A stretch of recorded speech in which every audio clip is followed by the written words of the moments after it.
আসসালামু আলাইকুম। আমি উমামা মনিরা, প্রভাষক রসায়ন, রাজশাহী কলেজ, রাজশাহী। অনলাইন ক্লাসে তোমাদের স্বাগতম। আশা করছি তোমরা বাসায় আছো, সুস্থ আছো, নিরাপদে আছো। আজকে আমি তোমাদের অনার্স ফার্স্ট ইয়ারের ফিজিক্যাল কেমিস্ট্রি কোর্সের দ্বিতীয় অধ্যায় গ্যাসিয়াস স্টেট পড়াবো। তাহলে আজকে আমাদের আলোচনার বিষয় হচ্ছে gaseous state.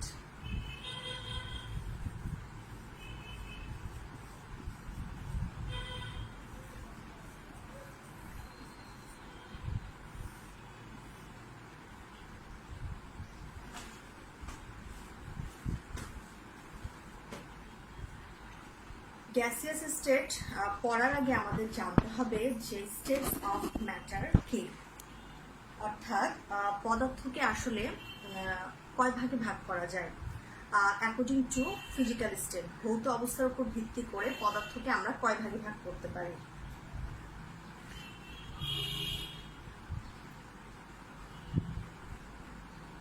According to physical state,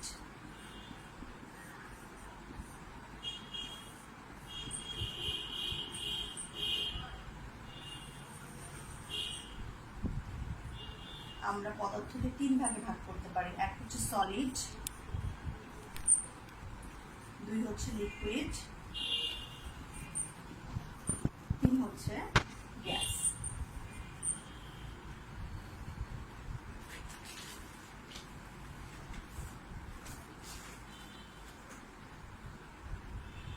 অর্থাৎ ফিজিক্যাল স্টেট বা ভৌত অবস্থার উপর ভিত্তি করে পদার্থকে আমরা তিন ভাগে ভাগ করছি, সলিড, লিকুইড এবং গ্যাস। আমাদের মনে রাখতে হবে যে পৃথিবীতে যে অসংখ্য মৌল রয়েছে তার মধ্যে যদি আমরা যে কোনো দুটি মৌলকে কল্পনা করি তাহলে তাদের মধ্যে সাধারণত দুই ধরনের ফোর্স কাজ করে।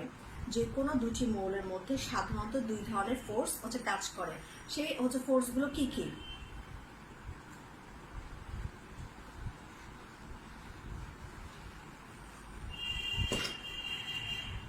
একটা হচ্ছে অ্যাট্রাকটিভ ফোর্স,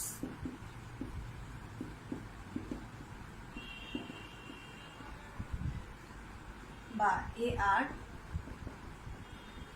আর আরেকটা হচ্ছে রিপালসিভ ফোর্স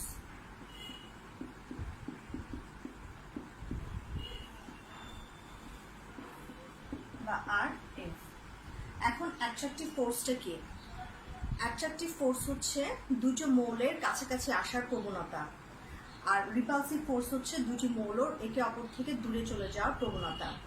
এখন আমরা দেখব যে কোনটা বেশি বা কোনটা কম বা কোন কি সমান হলে আমরা সলিড, লিকুইড বা গ্যাসিয়াস স্টেট পেয়ে থাকি।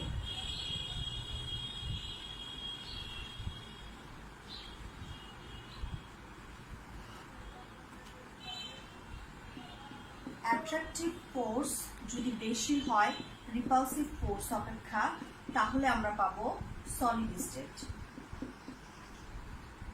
যদি অ্যাট্রাকটিভ ফোর্স আর রিপালসিভ ফোর্স সমান হয় তাহলে আমরা পাবো লিকুইড স্টেট। আর যদি অ্যাট্রাকটিভ ফোর্স কম হয় রিপালসিভ ফোর্স অপেক্ষা, তাহলে আমরা পাবো গ্যাসিয়াস স্টেট। অর্থাৎ আমরা বুঝতেই পারছি যখন কাছে আসার প্রবণতা দুটো মৌলের মধ্যে রিপালসিভ ফোর্স অপেক্ষা বেশি হবে তখনই আমরা কেবলমাত্র সলিড স্টেট পাবো। কিন্তু যদি এর উল্টো ঘটনা ঘটে, অর্থাৎ রিপালসিভ ফোর্স অ্যাট্রাকটিভ ফোর্স অপেক্ষা আর যদি বেশি হয়ে যায়, তখন আমরা পাবো গ্যাসিয়াস স্টেট। আর যদি দুটা ফোর্সই সমান হয়, অর্থাৎ অ্যাট্রাকটিভ ফোর্স এবং রিপালসিভ ফোর্স যদি সমান হয়, তখন আমরা পাবো লিকুইড স্টেট।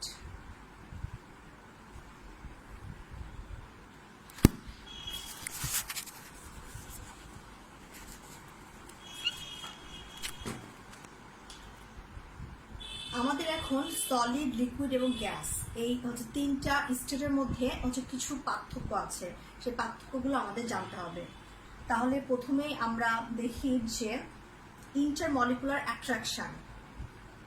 এক নম্বর পয়েন্ট হচ্ছে ইন্টারমলিকুলার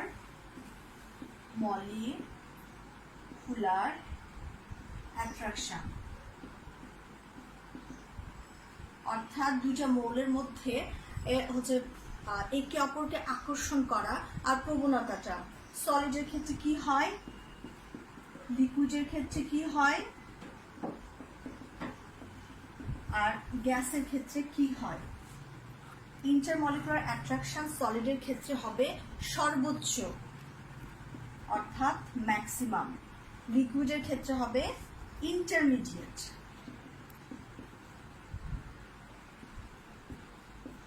আর গ্যাসের ক্ষেত্রে হবে মিনিমাম। 2 নম্বর পয়েন্ট হচ্ছে ইন্টারমলিকুলার ডিস্টেন্স।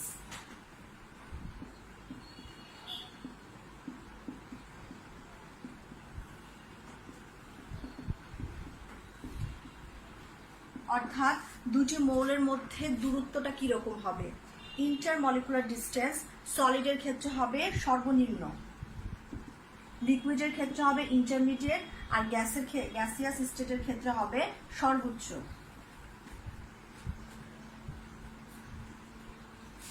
এরপর আসি ভলিউম। সলিডের ভলিউম হচ্ছে ফিক্সড,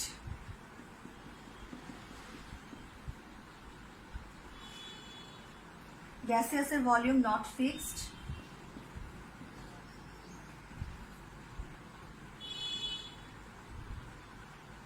আয়তন, লিকুইডের আয়তনও ফিক্সড না, not fixed.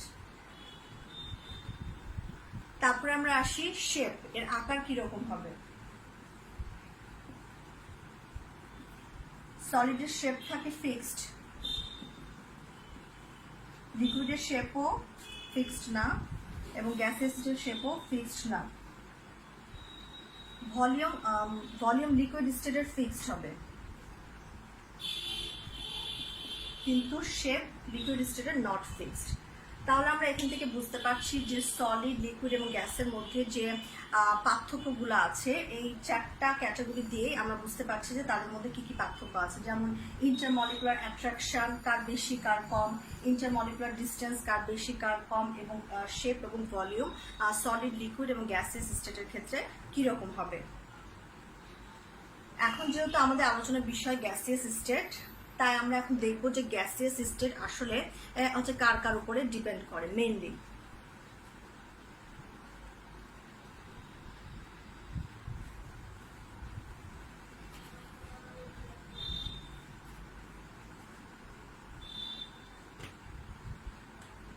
Gaseous state mainly depend on temperature and pressure.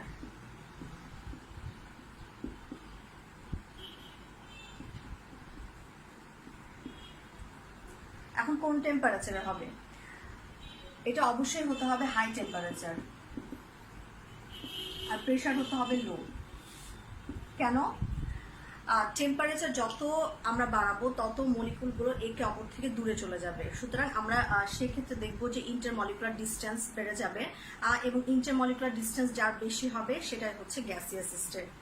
আর হচ্ছে প্রেশার লো হতে হবে। প্রেশার যদি লো হয় তাহলে হচ্ছে মৌলগুলো একে অপর থেকে দূরে থাকবে, কিন্তু প্রেশার যদি আমরা বাড়িয়ে দিই তাহলে মৌলগুলো একে অপরের কাছে চলে আসবে, ফলে আমরা গ্যাসিয়াস স্টেট পাবো না। সুতরাং গ্যাসিয়াস স্টেট পাওয়ার জন্য ফেভারেবল কন্ডিশন হচ্ছে হাই টেম্পারেচার এবং লো প্রেশার।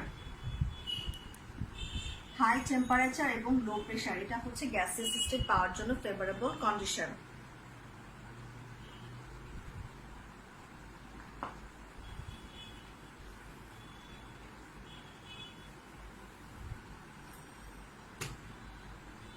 এখন আমরা দেখব যে characteristic properties of gaseous state.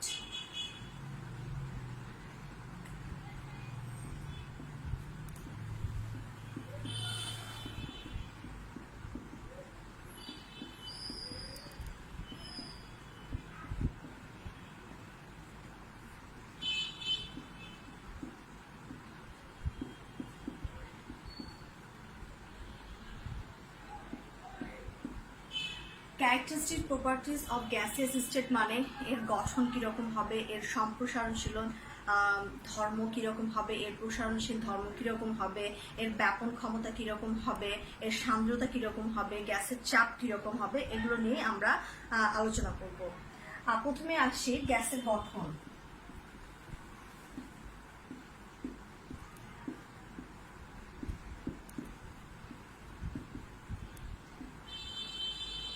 Gas অসংখ্য ক্ষুদ্র গোলাকার স্থিতিস্থাপক একে অপরের সাথে বিক্রিয়াহীন কণা দ্বারা গঠিত। সুতরাং গ্যাসের গঠন কি হলো? অসংখ্য ক্ষুদ্র গোলাকার স্থিতিস্থাপক একে অপরের সাথে বিক্রিয়াহীন অণু দ্বারা গঠিত। 2 নম্বরে আসি সম্প্রসারণশীলতা।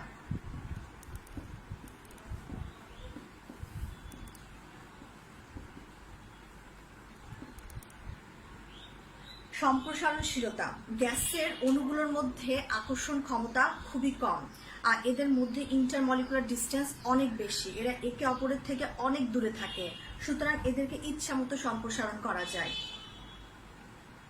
3 নম্বর পয়েন্ট হচ্ছে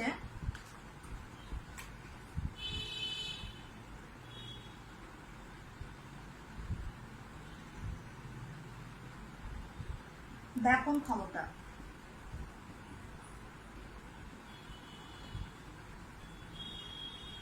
যেহেতু গ্যাসের অণুগুলোর মধ্যে কোনো আকর্ষণ বিকর্ষণ থাকে না, তাই এদের ব্যাপন ক্ষমতা থাকে অত্যাধিক। এরা সবসময় এদের প্রবণতা থাকে উচ্চ ঘনমাত্রা থেকে নিম্ন ঘনমাত্রার দিকে চলে যাওয়া। সুতরাং এদের ব্যাপন ক্ষমতা অত্যাধিক, এদের সম্প্রসারণশীলতাও অনেক বেশি। গ্যাসের গঠন তো আমরা বললামই কি দ্বারা গঠিত। এরপরে আসি গ্যাসের চাপ।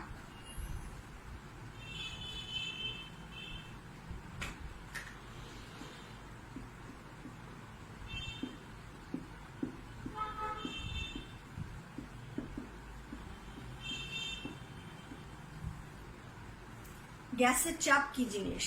গ্যাসকে যদি আমরা কোনো কন্টেনারে বা বিকারে নেই, তাহলে তারা অনবরত সংঘর্ষে লিপ্ত হয় একে অপরের সাথে এবং পাত্রের দেওয়ালের সাথে। তারা পাত্রের দেওয়ালের উপর যে চাপটা প্রয়োগ করে সেটাকে বলা হয় গ্যাসের চাপ। গ্যাসের চাপ যদি হয় পি, তাহলে চাপ সমান সমান ফোর্স বাই এরিয়া, অর্থাৎ একক ক্ষেত্রফলের উপর যে চাপ প্রয়োগ করে সেটা হচ্ছে গ্যাসের চাপ। 5 নম্বর হচ্ছে পয়েন্ট সান্দ্রতা বা ভিসকোসিটি। গ্যাসের সান্দ্রতা তরল অপেক্ষা কম হয়ে থাকে। সুতরাং আমরা কি কি ধর্ম দেখলাম? গ্যাস কিভাবে গঠিত হয়, তার সম্প্রসারণশীল বা কম্প্রেসিবিলিটি কিরকম, তারপরে তার গ্যাসের চাপ কিরকম হবে, গ্যাসের ব্যাপন ক্ষমতা কিরকম হবে, গ্যাসের সান্দ্রতা কিরকম হবে, এগুলো হচ্ছে গ্যাসের বৈশিষ্ট্য।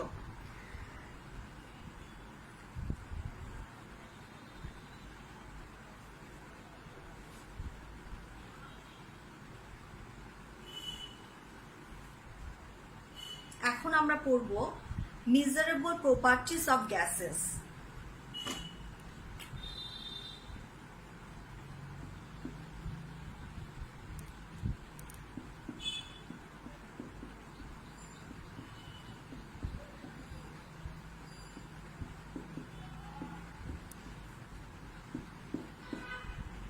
measurable properties of gases 5টা। কি কি?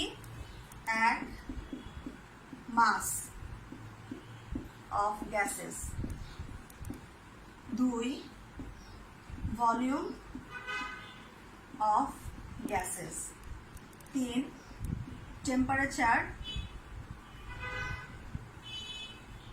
of gases, 4 pressure,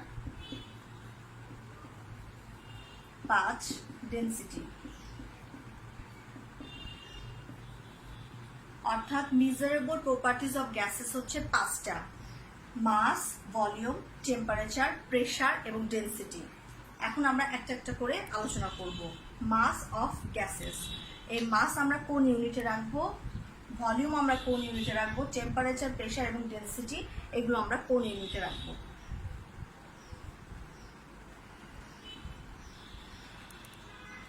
mass of gases, এটা হচ্ছে গ্যাসের আসলে ভর। গ্যাসের ভর কিভাবে বের করা হয়? প্রথমে একটা কন্টেনার নেওয়া হয়, মনে করি এটা কন্টেনার নাম্বার 1। এই কন্টেনারের ওয়েট হচ্ছে W1। এই কন্টেনারটা খালি। আর একটা কন্টেনার, আবার এই কন্টেনারের প্রথমে খালি কন্টেনারের ওয়েট নেওয়া হয়, তারপরে তার মধ্যে গ্যাস ঢুকানো হয়, তারপরে তার ওয়েট নেওয়া হয়, মনে করি সেটা W2। তাহলে গ্যাসের ওজনটা কি হলো? গ্যাসের ওজন হচ্ছে mass of gases equal to W2 minus W1. mass of gases হচ্ছে W2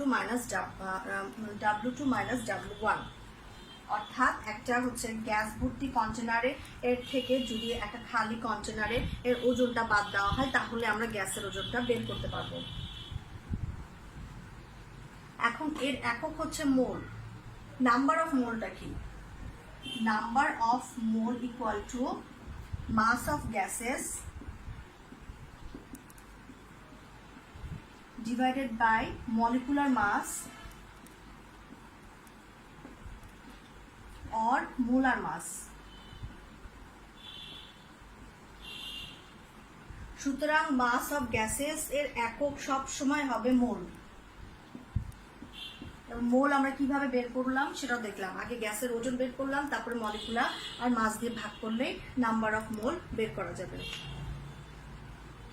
এখন 2 নাম্বার প্রপার্টিজ ছিল ভলিউম।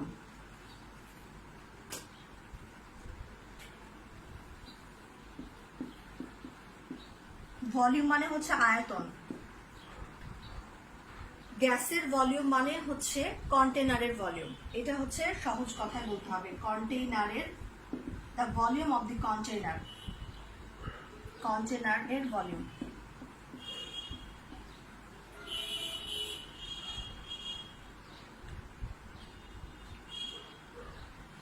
gas occupies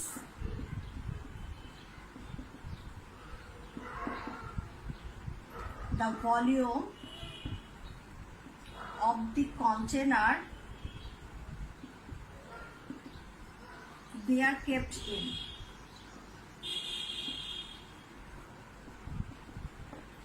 অর্থাৎ গ্যাসকে যেই কন্টেনারে রাখা হোক না কেন, সেটা যদি ছোট হয় তারও পুরো এলাকা দখল করে, আর সেই কন্টেনারটা যদি বড় হয় সেটারও পুরো এলাকা দখল করে। অর্থাৎ যে কন্টেনারে রাখবো সেই কন্টেনারের যা ভলিউম সেটাই হচ্ছে গ্যাসের volume. Gas occupies the volume of the container they are kept in, মানে সহজ কথায় হচ্ছে কন্টেনারের ভলিউমটাই হচ্ছে গ্যাসের ভলিউম। এখন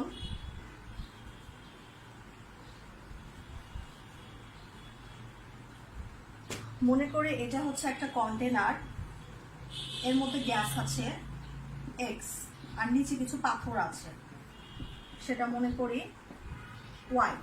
তাহলে গ্যাসের ভলিউমটা কি হবে? X minus Y. এবার আর একটা কন্টেনার কল্পনা করি যেখানে 3টা গ্যাস আছে, নাইট্রোজেন, অক্সিজেন, হাইড্রোজেন, এবং তারা একে অপরের সাথে রিয়াকশন করছে না, নন রিয়াক্টিং গ্যাসেস। তাহলে আর মনে করে এই কন্টেনারটার ভলিউম হচ্ছে 100 সিসি। তাহলে আমরা কি লিখবো? ভলিউম অফ নাইট্রোজেন সমান সমান কি? ভলিউম অফ অক্সিজেন সমান সমান কি? ভলিউম অফ হাইড্রোজেন সমান সমান কি হবে? এগুলো সবগুলোই হবে 100 সিসি, 100 সিসি, 100 সিসি। কারণ তারা সকলেই যদি একে অপরের সাথে রিয়াকশন না করে তাহলে প্রত্যেকটা গ্যাসই পুরো কন্টেনারের এলাকা দখল করে আছে বলে ধরে নেওয়া হয়। তবে তারা অবশ্যই রিয়াকশন করছে না সেই শর্তে। এখন ভলিউমের এককটা কি? যেমন আমরা দেখলাম মাসকে অবশ্যই মাসের একক হবে মোল, ঠিক তেমনি ভলিউমের একক হবে লিটার। যে এককে থাকুক না কেন আমাদের একে লিটারে কনভার্ট করতে হবে, এই কারণে আমাদের কিছু কনভার্সন জানতে হবে।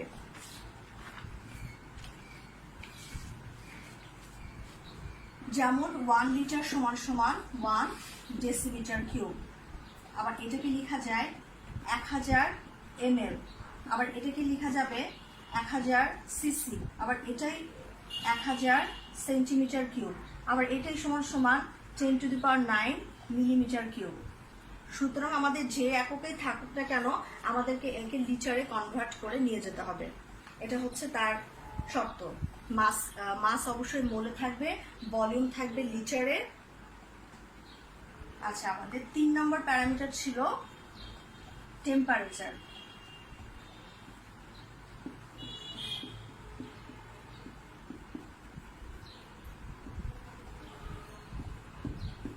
টেম্পারেচার আর কিছুই না, কাইনেটিক এনার্জি অফ গ্যাসেস, অর্থাৎ টেম্পারেচার যত বেশি হবে গ্যাসগুলোর গতিশক্তি তত বেশি হবে। আর টেম্পারেচারের আদর্শ একক হচ্ছে কেলভিন। এখন যদি ডিগ্রি সেলসিয়াস দেওয়া থাকে তাহলে তাকে আমরা কেলভিনে কনভার্ট করে নেব। সেটা কিভাবে? Kelvin equal to degree Celsius plus 273। আর যদি ফারেনহাইট